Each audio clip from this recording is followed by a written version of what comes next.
What's going on, guys? As I lied here, I came across this doctor.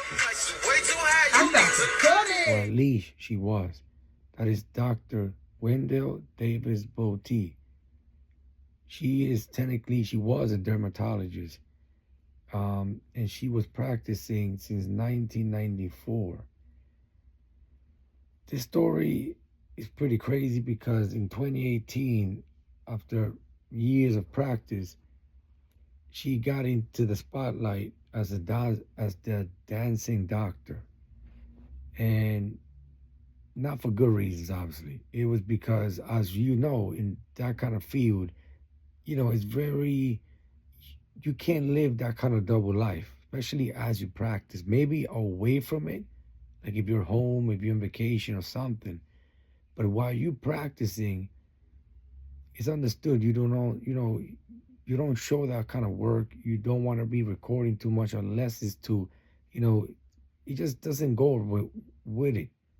You can't try to go viral doing those kind of things. That's my opinion. But my point is, she got into the spotlight for that same reason in 2018. After so many years of practicing, since 1994, she got her license as a dermatologist.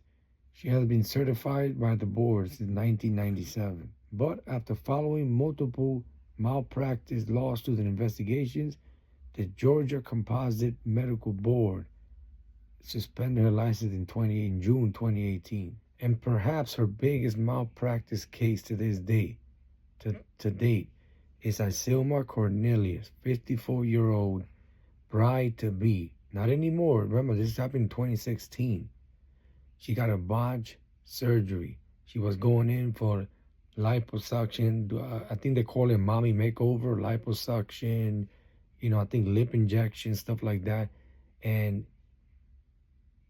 the malpractice was due to lack of oxygen. She ended up with brain damage, which she suffered for years after that. Her own son had to take care of her. Years after that, I think it was like 6, 7 years being taken care of. And then she ended up passing away.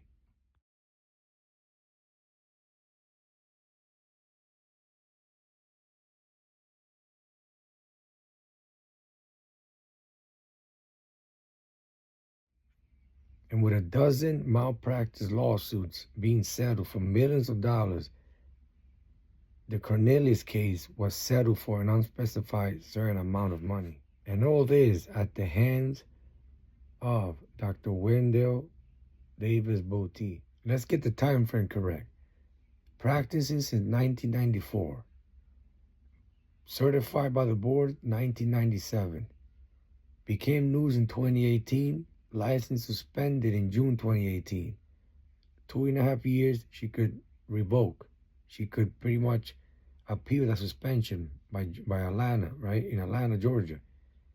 2024, she was found. License was still not given to her. She was unlicensed, practicing in 2024 at a medical spa in Texas. This is why she became news. And after the Channel 2 News started investigating her at that medical spa in Texas in 2024, she lost her job. And that led to further investigations.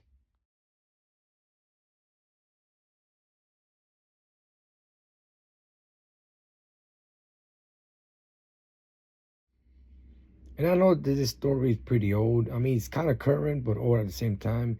It's just that I want to practice doing commentary. And so I want to see what I got to bring in the commentary world. Let me know in the comments how I did. I know I didn't cover specific details. There's a lot more to her in this case. She's currently, the last 2 years, don't know what's happening since the last time she got investigated in 2024 by when she was working at that medical spa in Texas. After that, she was no longer reported working there. Who knows? She's not licensed under any name, or Windell Davis-Boutte or Catherine Davis. So, she's not supposed to be practicing. So you got to really question what the hell, who you going to, who are you trusting with your body, and stuff like that, because you don't want to end up with permanent injury and possibly worse. So always question, and we're willing to take the long route and pay what you have to pay. It ain't worth it at the end.